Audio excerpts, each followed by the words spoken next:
Alrighty, and welcome to another episode of the Primer Podcast. My name is William. And this is Davis, and we're back in the Galaxie Studios in Long Beach. Yeah, and we have the pleasure of having Jay Ward on a Skype call. How you doing, Jay? Good morning. Good. Good morning, gentlemen. And happy birthday. Yeah, September 5th. Yep, just passed it.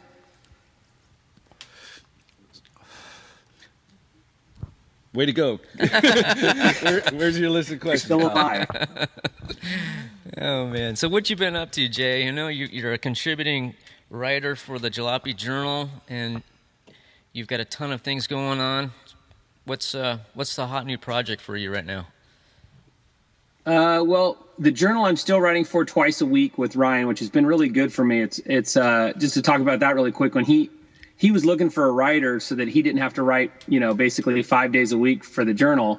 And he asked me if I knew anybody because I don't know if you guys remember, I used to write for Hop Up. That's right. Oh, yeah. I was the old managing editor for Hop Up for the last couple issues before Mark Morton shut it down. And so I said, well, what about me? And he goes, it's hard because it's 2 a week every week. If you think about it, it's 104 articles a year you got to write. Only on traditional hot rodding. You run out of ideas pretty quick. I think that was 3 or 4 years ago, and I'm still doing it. So somehow I keep pulling stuff out of my butt. So,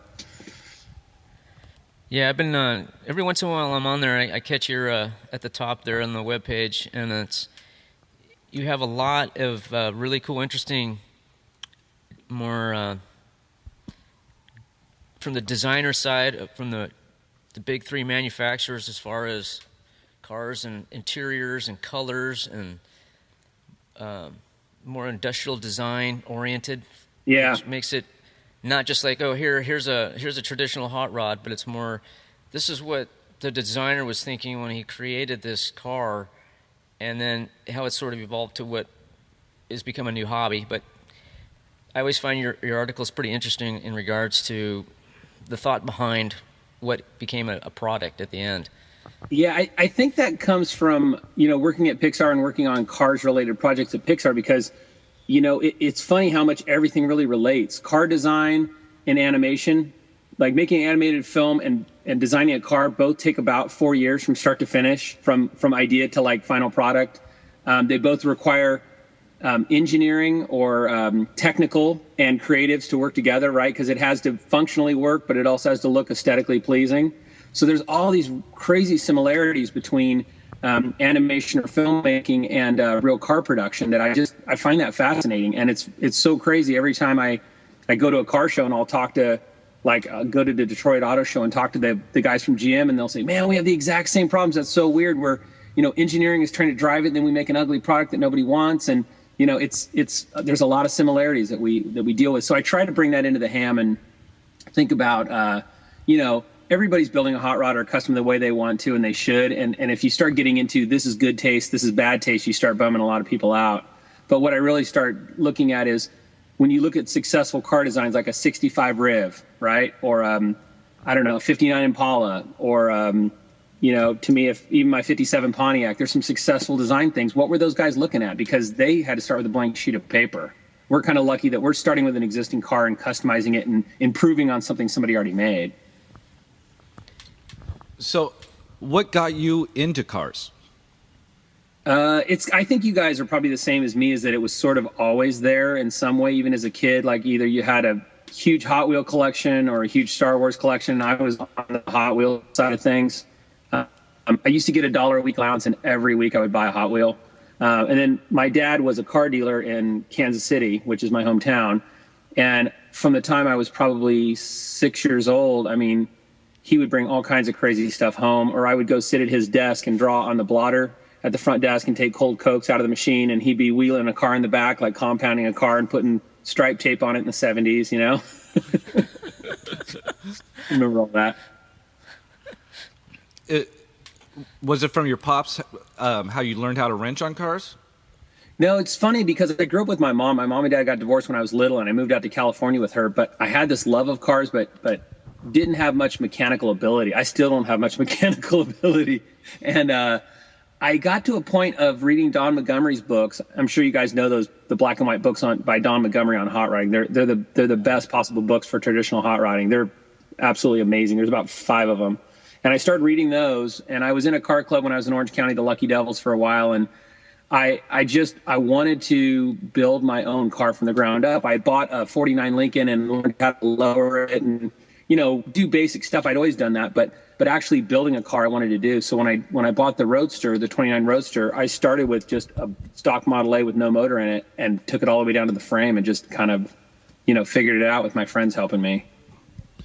So it was the 49 Lincoln was your first car? It was my first custom car. That was a Cosmo, right? Yeah, it was a Cosmopolitan Coupe, which was kind of rare. It's funny. I was looking for a Merc, and I couldn't afford a Merc. And I remember looking. I think it was the Recycler. You guys remember the Recycler? Oh yeah, big time. Yeah, it used to be a gem pre-internet days. And this guy had a 49 Lincoln Cosmo Coupe running in San Francisco, and it was such a time warp. It's my little boy looking at me. This thing was such a time warp. I went to go look at it, and the body was so pitted from rust, and the chrome was pitted, and everything needed love, but it ran perfectly, and it was 100% original. But for a restore, it was too far gone, and I was like, "That's a perfect candidate," And I drove the car home. I think I paid him $1,500, maybe $2,000 for the car, and it had a running Lincoln flathead in it. Drove it home. It had the 3 on the tree with the overdrive where you let off the gas, and it had 2 gears for second and 2 gears for third. And had the overdrive where you pull it out on the dash to manually engage or disengage overdrive. That thing was sweet. And then I just started working on it. Pulled out the motor and put a 351 Cleveland in it, and had a buddy chop it and hard top it. And a lot of guys, this is in the early Paso days when we were going in the, 93, 94. So it was kind of when that resurgent was still happening. The shifters were already big then, but in Northern California, there wasn't a very solidified movement of traditional rods and customs yet in the Bay Area. It was happening in LA, but up here it was a little bit slower to take. And I remember having that Lincoln and driving around, and people were just like, "What?" I mean, their mouth hadn't seen anything like that. So it was pretty cool. Yeah, I remember the first time I saw that car. I was up in it was your birthday, and Fish said, "Hey, we gotta go over here and meet Jay, and you gotta check out this car." And I'd never seen one before. I mean, you'd see pictures of one maybe, but you don't really pay attention to it. But actually see one, I was like, I've never seen anybody driving around in a 49 Lincoln Cosmo. I was like, wow, this is different, And that made it kind of unique. But it was different. That was a cool car. It was a cool car. It was a big whale, man. Yeah, I remember that. I never upgraded the brakes, which was probably a big mistake because a 351 Cleveland has a lot of power, and I remember I would be just pounding that thing and having fun, and I'd be on a mountain road, and I'd go to turn the wheel, and the weight, it had so much weight it would keep going straight even though the wheels were turned to the side. I got in trouble a few times with that car. Man, so how'd you come up with the Cleveland for that? That's a good question, man. I don't know. I always wanted something different. I definitely wanted to keep a Ford motor and a Ford product. Everybody was doing small blocks then. Amen. Yeah, and Amen. I just thought the 302 wouldn't have enough poop to handle a car that heavy. I remember when I took that flathead, that 337 flathead out, we cherry picked it out, and the front of the car rose about 9 inches, 10 inches before it came to a stop. That engine weighed 900. It was an insanely heavy motor. Insanely heavy. Yeah. So the Cleveland was a little better. Though, right? Not a V12.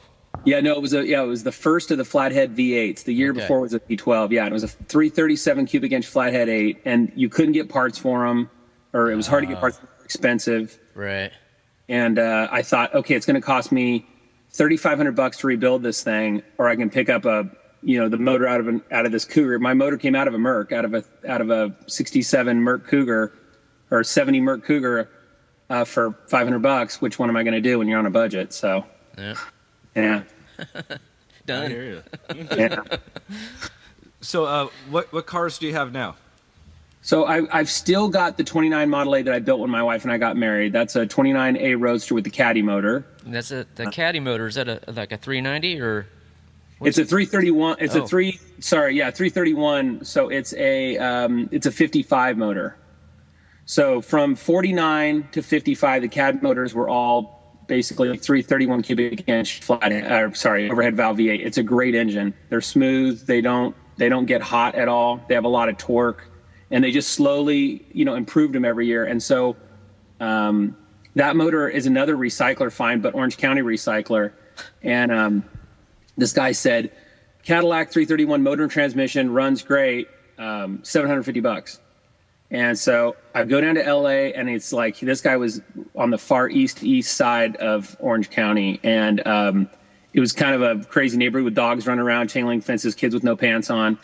And here was a 55 sedan DeVille running, and I'm like, where's the motor? He goes, oh, it's still in the car. I go, no, it gets better though, because I go, why are you taking the motor out? The car runs. He goes, oh, we're going to put a small block in it. And I'm like, okay. All right.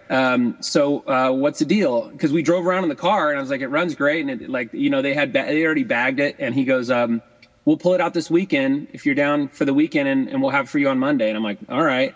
So I came back on Monday, and they loaded the motor and transmission at the back of my car. They took it out for me and put it in my car for me with an air cleaner and everything and I talked down to $500. Wow. So it was a good deal. Anyway, that motor's still in that car. That original motor's still in the car. So you didn't do anything to it. You just put it in.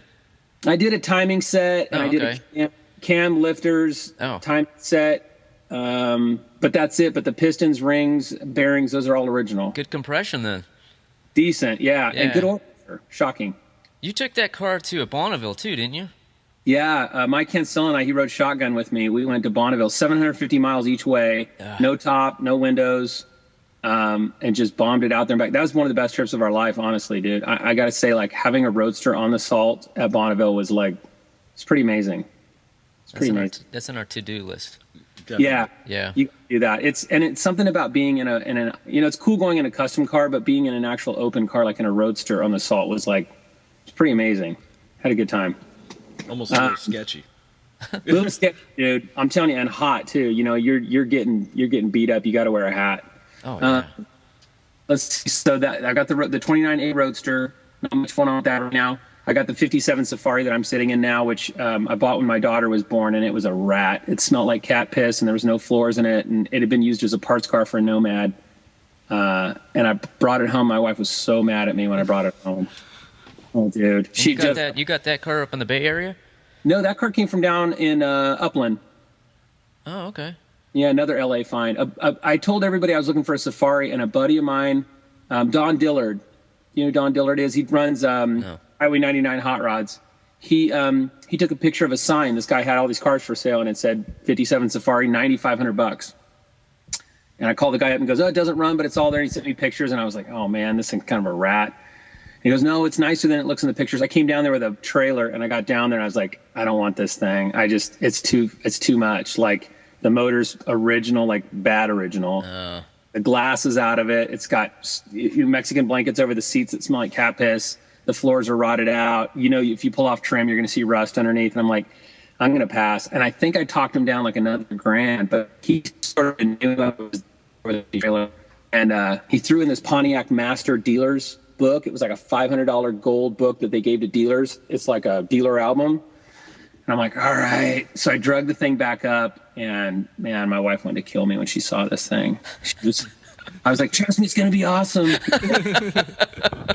after that, when they have a baby that's only a month old, the hormones are still kind of crazy and everything's nutty around the house. And then you come dragging home some stinky, smelly car that doesn't run. It's not good. Oh man. But it worked out good. 1 month after. Yeah, by the way, the kids go everywhere in this car. Like this is car seats in here. Like they actually go in the car wagon everywhere. Oh, nice. Yeah, sweet. This is their favorite car to drive around in. Yeah. So. Oh, and then the third car is the 39 Merc convertible, and that car I bought. I sold the 49 Lincoln to get the 39 Merc because I couldn't afford. I wanted a 39 Merc coupe. They have that turtle top to them. If you remember, 39 and 40 Merc coupes have they call it a turret top because the top is like perfectly round on them. Oh. And if you look at them, the top has a seam, and it's like, wow, I could just cut that top off and put a Carson top on it. And that's what I was going to do.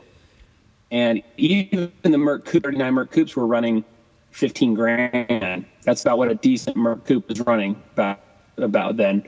And I found a convertible for $22,000, and I went, man, that's a stretch, but it'd be a real convertible instead of some coupe that I got to wipe top off of. That'll be all squeaky when I open the doors. And it was in Austin, Texas, Dripping Springs, Texas, which is where Ryan from the Jalopy Journal lives. Right. It was down the road from town. And I sold the Lincoln for $15,000 and then scratched up another $7,000 and picked up this Merc. I remember that car. Actually, the last time I saw you was at your old place. Yeah, my Oakland Hills place. Yeah, I think you just picked up the rear or some glass for that. Maybe it was plexiglass or something for the rear seat windows. On the Merc or on the Lincoln? I think it was on the Lincoln. Oh, for the Lincoln, when we chopped it, it didn't have a windshield. That was a long time ago, and I had to use plexi for the windshield. And, yeah, we made quarter sliding glass because the glass wouldn't go down on the side. You got a good memory. Yeah, when we chopped it and made it a hard top on the Lincoln, there was no B-pillar anymore. So we made these pieces of template glass that were tempered, and you could slide them in on channels because they wouldn't go down in the doors anymore. Wow. That was a long time ago. Long ass time ago. You're talking about 90, probably 99 or 2000, 2001, a while ago. Yeah. We saw you at the Paso. Well, no, after that it was I think you brought the wagon down for LA Roadster show, didn't you? I did. You were at the hop-up booth? Oh, yeah. That's right. Yeah. Yeah, I did. I remember we caught you in the swap meet area, and we were, like, melting, so. Yeah. Yeah, that was fun having the Safari there. That's when it was I first got it painted, and it was pretty well done. Yeah, you didn't have all the trim on yet or something, or it wasn't chrome. Right. The chrome wasn't done, but that's killer, man. I'm glad you're using it as a family wagon. That's, I like the long roof, man. I know. It's been good. Two-door wagons are cool, and it's actually a little safer with the kids. They can't open the door and fall out. Hey, do you still have that police motorcycle? I sold the police Harley. Like this year, we've been in savings mode. I sold all these cool bikes. I had that police Harley I sold. I had a 55 Triumph T110. I sold that. Oh, wow. Which was super sweet. It was an all-chrome bike that came out of the Hollywood Hills. I sold that. Right now, I'm fixing up a 58 Vespa GS 150. And 58's a VS4, so it's got the flat steel wheels. So I'm fixing that up. Just have a scooter, but no old motorcycles right now. I kind of miss it. That was a cool bike. Which one? That was a super cool bike. Yeah, the police Harley. Oh. It was a City of Richmond police bike, and it had the old police. Still had all the tabs on it from where all the gear was on it. And then it was sold through a police auction. It was sold at Bob Drone Harley in Oakland when I worked there. And then the guy who bought it after the police auction brought it back in to buy a new Dynaglide, and I got it from him. So it was like super cherry. So, yeah. So, out of all these projects you've bought and sold, any regrets as far as like, oh man, I wish I didn't sell that, or I wish I still had it? Oh man, I'll tell you guys the biggest regret. I mean, there's been some sweet cars that have come and gone because you have to flip, right? I mean, it's like you got to flip to get something else, and that's part of the deal. It depends on what you want more. But the biggest bummer ever was I was at Pixar about, man, this was probably this would be 10 years ago. This would probably be 93 or 94. And this guy came up to me at work and he goes, "Hey, you like old cars, right?" And I'm like, "Yeah." He goes, my wife's friend, her husband passed away, and there's an old Ford in her garage. And I'm like, it's going to be an LTD, right? It's going to be like some right. or whatever. And I said, "Yeah, I like old cars." He goes, "I think it's from the 30s. And I'm like, "Okay, that's good." "And it's a Ford?" "Yeah, it's a Ford." I'm like, "Okay, there's no bad Ford from the 30s. And he's like, "Yeah, I think it's that old." I'm like, "All right, I'll go look." So it's up in Marin County. I go to this woman's house. Her husband had died about, 8 months earlier. So she was still a little kind of raw about it. She was still a little bummed. She's sort of just kind of going through his stuff. And she walks up to me at her house and she just hands me this stack of papers. And there's a set of 36 plates. There's paperwork. There's receipts. It's like, okay. She's like, "Here, you might as well just take all this." I'm like, "Okay." We go across the street to her neighbor's house because she didn't have room in her garage. So her neighbors pushes the door, 36 Ford 5-window coupe, black lacquer, 59 AB motor, wow, juice brakes, wow, bone stock mohair interior, crank down back window. It was a deluxe, perfect condition. Had been sitting there about 2 or 3 years with the tires starting to get a little flat, but cherry. The license plate said 365W. So I'm like, what's the deal on this? I still had the Lincoln at the time. I didn't have the Merc yet. Yeah, so this is 94. And she goes, I don't know. I it hasn't ran for a while. My husband loved this car. I just need to start getting rid of stuff. It's staying at my neighbor's house. I go, what do you want for it?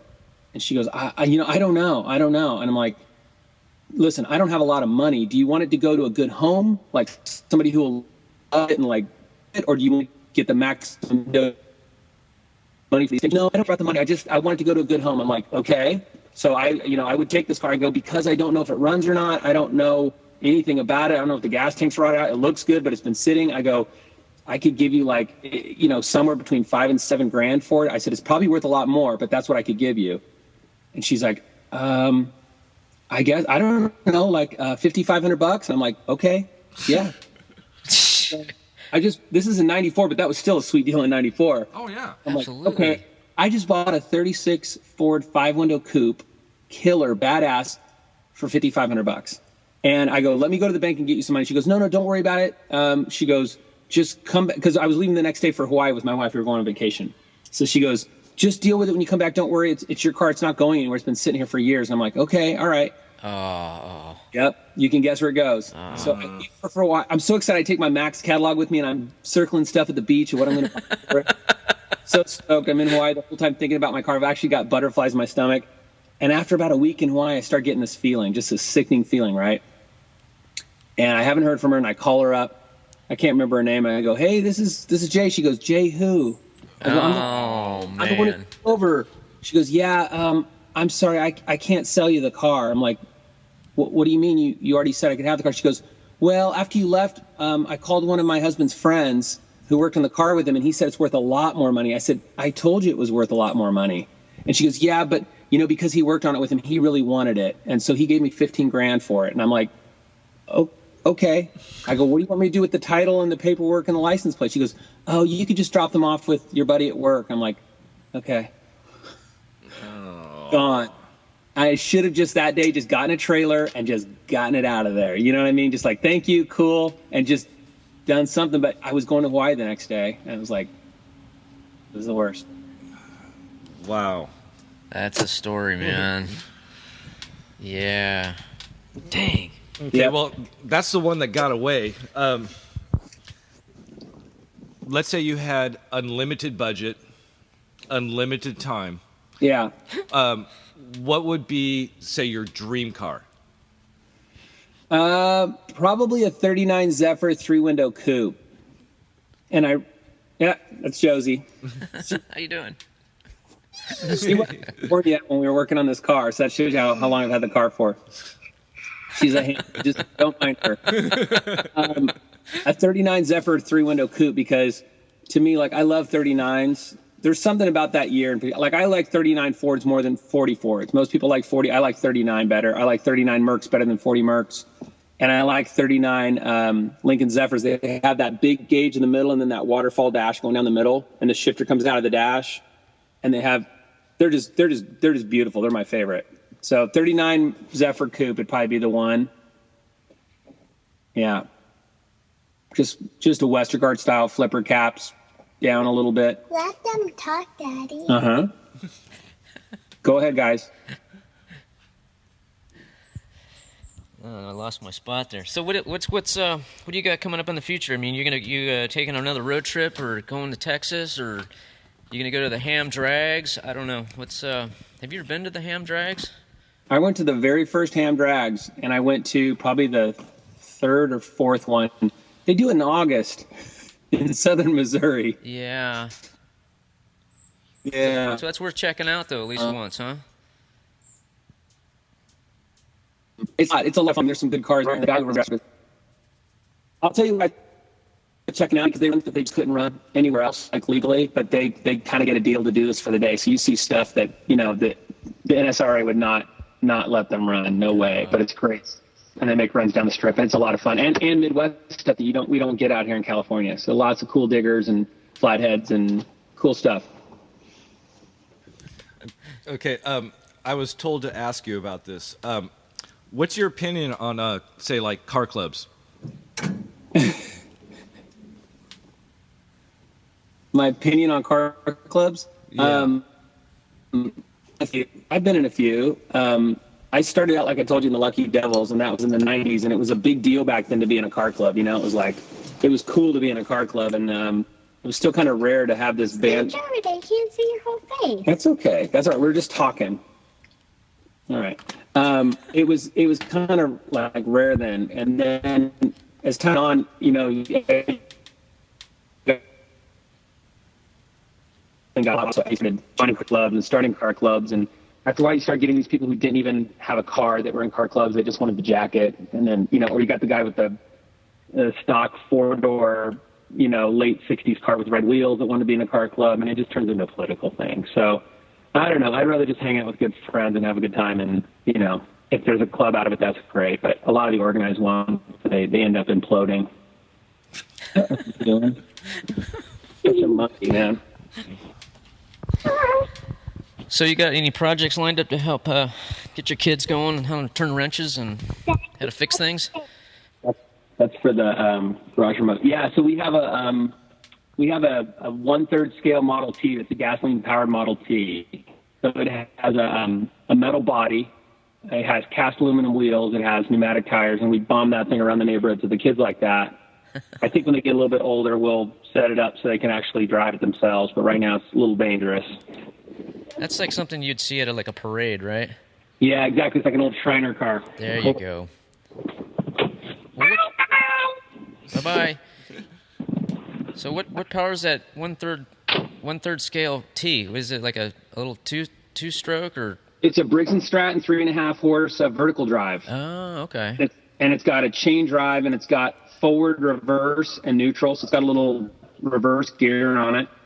It's got a metal shoe brake for one wheel. That's why it's super dangerous. And there's no throttle. You actually pull down on the throttle to go, and you have to close the throttle to stop.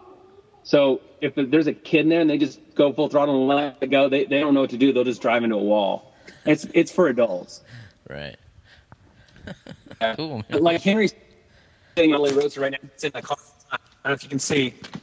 Can you see him sitting in the hot rod? Oh, There you go. See? Yeah, they get in the cars all the time. Yeah, little hams.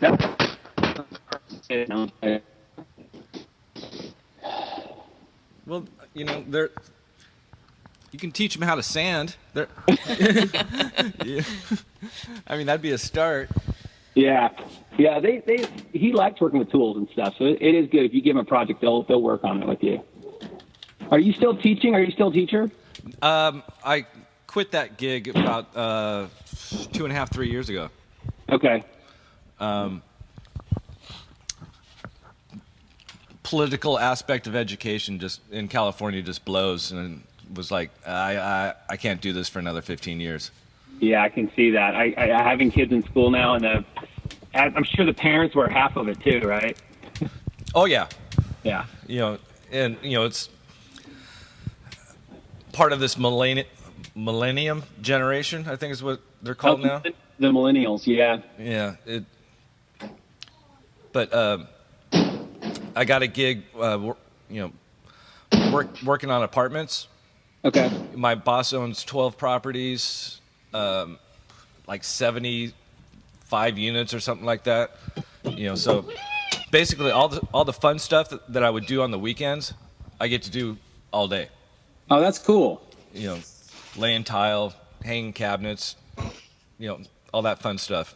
That's why Fish likes to have you come up to when he was working on his house. Oh yeah.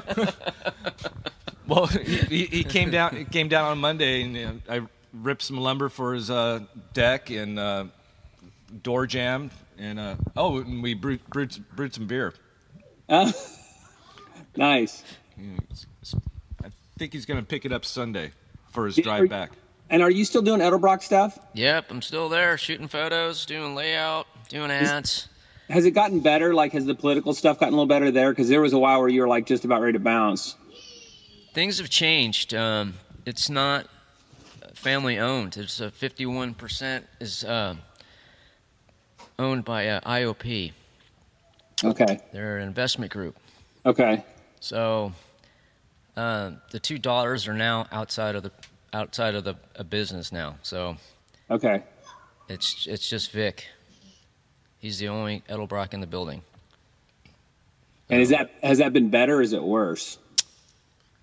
Depends how much Cuddy Sark.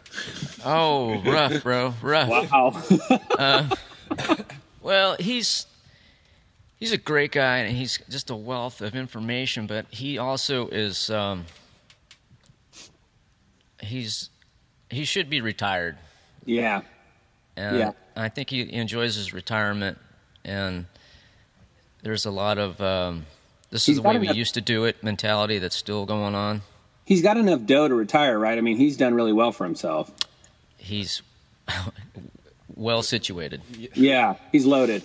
Well, yeah, I've worked at those places where the guy who owns it still runs it, and it's like you said, it's like, dude, go retire, enjoy your golden years, but they just can't. It's like their identity is wrapped up in the place. Yeah, Yeah.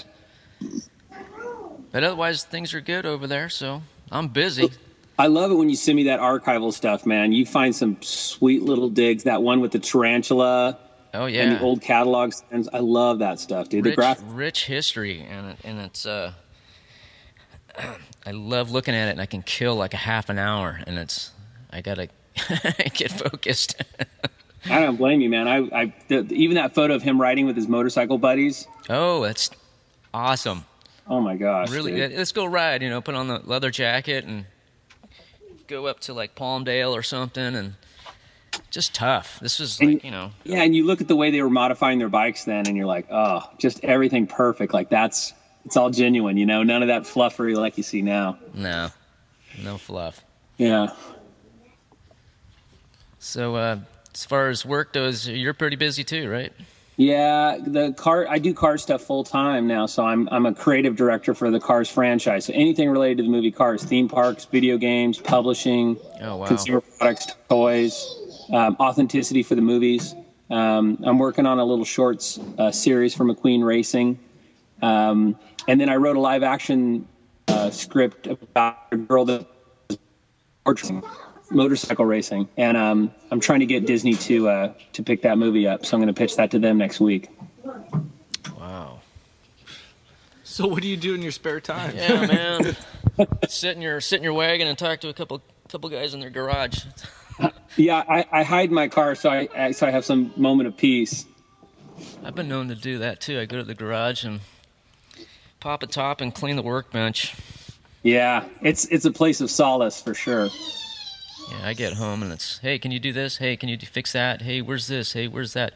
Yeah, last night I dug a glass jar out of the garbage disposal. That was awesome. A busted up jelly jar that was shattered into bits in the garbage disposal, so that was a treat. You ever done that? Good times. Take the flathead, smash all the glass that's down in the cracks, and then run it out.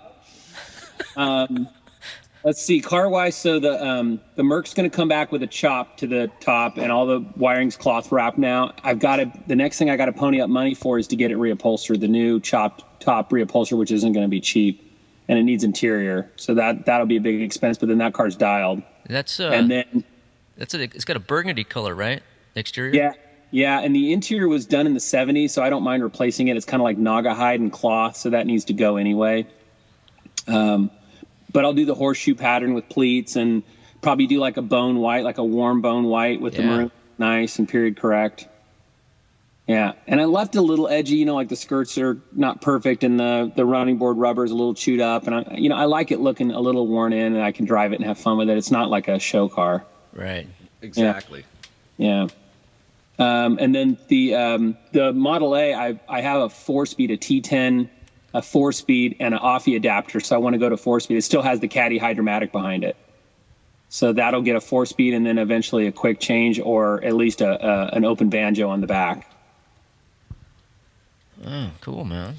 Yeah. Well, I'm going to wrap this up with a question that we ask of a lot of people. Oh. Say our hobby is essentially dying.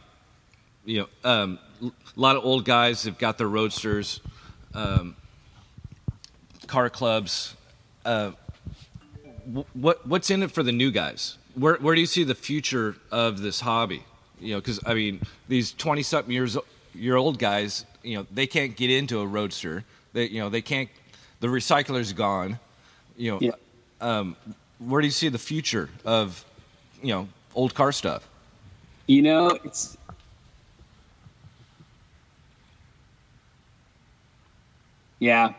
it's never, you know, William, you said it, it's never going to be like it was with the recycler and us. I think there's a generation now, the guys who are our age, the guys who are probably between, you know, I don't know, 30 and 45 that were in with that sort of resurgence, that were able to find the stuff and build the stuff and all that. And you're right, like your 19-year-old kid now, it's even harder. But, you know, if you want it bad enough, you can get into anything. I mean, I started with a sport coupe that was just an ugly, nasty sport coupe and cut the top off of it and, you know, kludged it together. I think what you're going to see more is that you're going to see second generation now, because the old time, the gold chainer hot rod guys that you know, the guys that were at the Good Guy shows that used to be jerks to us, that made us start the thing we did in the 90s.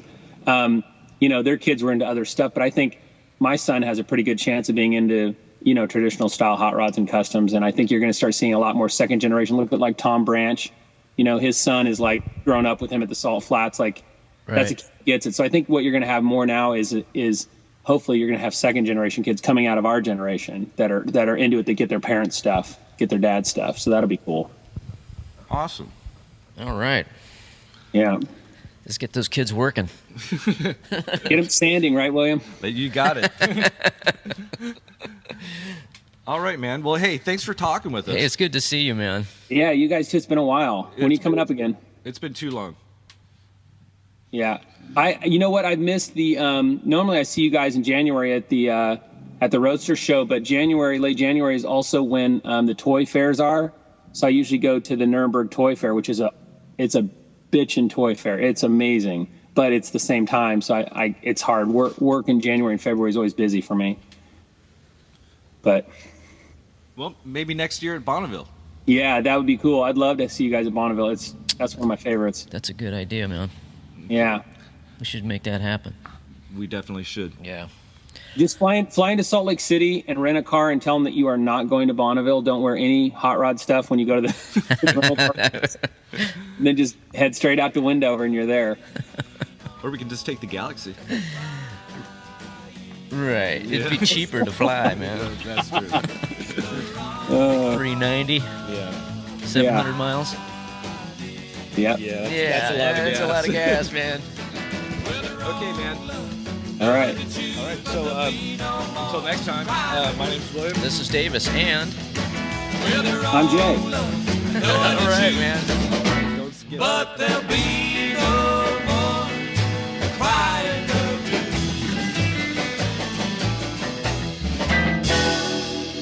Oh, and this is the Primer Podcast. Hey, alls, William here. Don't forget to hit us up on Facebook. Go ahead and subscribe on iTunes. Pass this along to a friend. We want to be able to keep doing what we're doing and providing good content for free. So we are looking for some sponsors. Toss us an email at primerpodcast@gmail.com. If you know of somebody, toss us a line. All right? Thanks for listening.